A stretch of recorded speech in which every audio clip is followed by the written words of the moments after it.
আমলখি মণ্ডল কংগ্ৰেছ কমিটিৰ বৰ্ধিত কাৰ্যনিৰ্বাহক সভা নগাঁও জিলাৰ 55 নং ঢিং বিধানসভা সমষ্টিৰ অন্তৰ্গত আমলখি মণ্ডল কংগ্ৰেছ কমিটিৰ বৰ্ধিত কাৰ্যনিৰ্বাহক সভাখন আজি অনুষ্ঠিত হৈ যায়।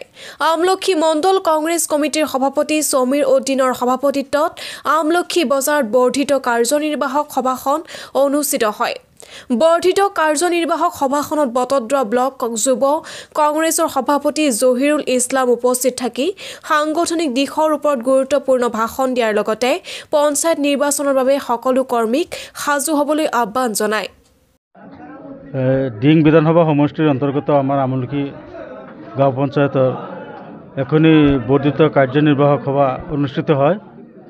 উক্ত সভাত আমাৰ নতুনকৈ সংযুক্ত হোৱা আমাৰ আমলখি গাঁও পঞ্চায়তত তেওঁলোকৰ আমাৰ মণ্ডল কংগ্ৰেছ কমিটিত কি ধৰণে কেনেকৈ কি পদ্ধতিত কেনেকৈ সংযুক্ত কৰিব পৰা যায় সেই বিষয়ত আলোচনা হয়।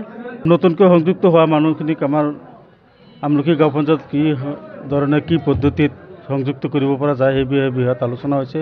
লগতে দলৰ সাংগঠনিক দিশ সম্পৰ্কে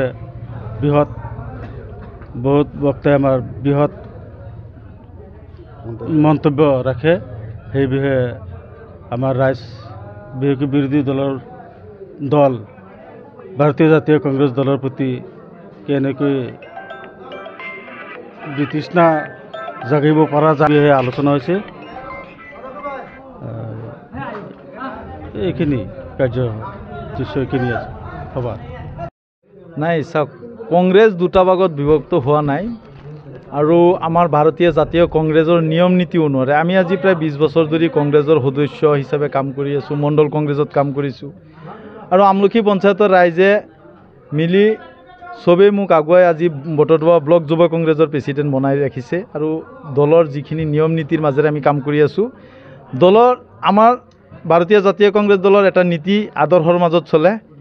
যদি কোনোবাই পঞ্চায়তৰ মানুহ জইনিং হয় তেওঁ নিশ্চয় প্ৰথমতে মণ্ডল কংগ্ৰেছৰ লগত যোগাযোগ ৰাখিব লাগিব। ৰাখি পেলাই এই মণ্ডল কংগ্ৰেছৰ জৰিয়তে আমাৰ BCCলৈকে যায়।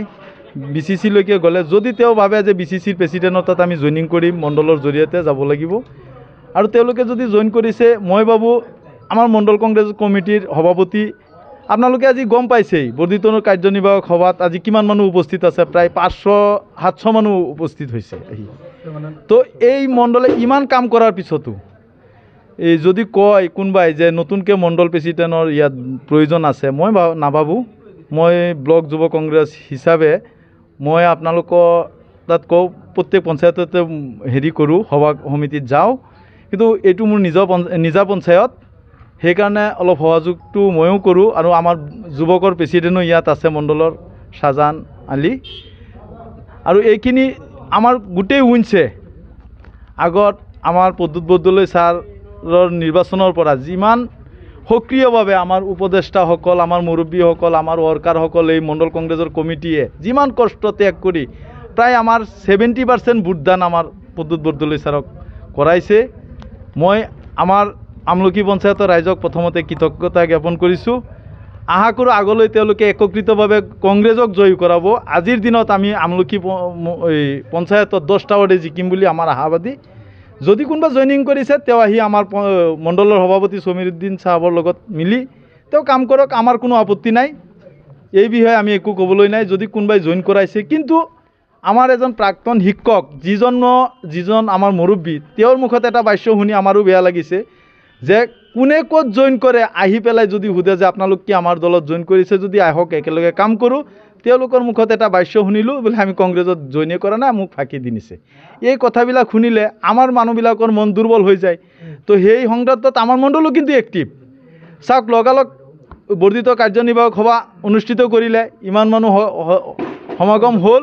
আপোনালোক এই ছ'চিয়েল মিডিয়া হিচাপে আপোনালোকৰ জৰিয়তে জনাওঁ, আমলখি পঞ্চায়তৰে নহয়, আমলখি পঞ্চায়তৰ হৈ ডিং সমষ্টিত এইবাৰ প্ৰদ্যুৎ বৰদলৈ ছাৰৰ নেতৃত্বত গোটেই পঞ্চায়ত আমাৰ দখলত আহিব। নিশ্চিত থাকক, ইয়াত বিৰোধী UDFৰ কোনো কাম নাথাকে। যদি UDFৰ মানুহে ভুল বুজাবুজিত আগত কিবা কৰিছে, নিশ্চয় কোনোবাই তলেৰে আহি হ'লেও আমাক দলক সমৰ্থন কৰিব, কোনোবাই আমাৰ সব পঞ্চায়তৰ মণ্ডলৰ লগত জইন কৰি হ'লেও নিশ্চয় আমাৰ কংগ্ৰেছক সমৰ্থন কৰিব। এইবাৰ আমি এই ডিং সমষ্টিত 25খন পঞ্চায়তৰ পৰাই 25খন পঞ্চায়তে দখল কৰিম বুলি আমি এটা আশাবাদী। News desk report daily 24।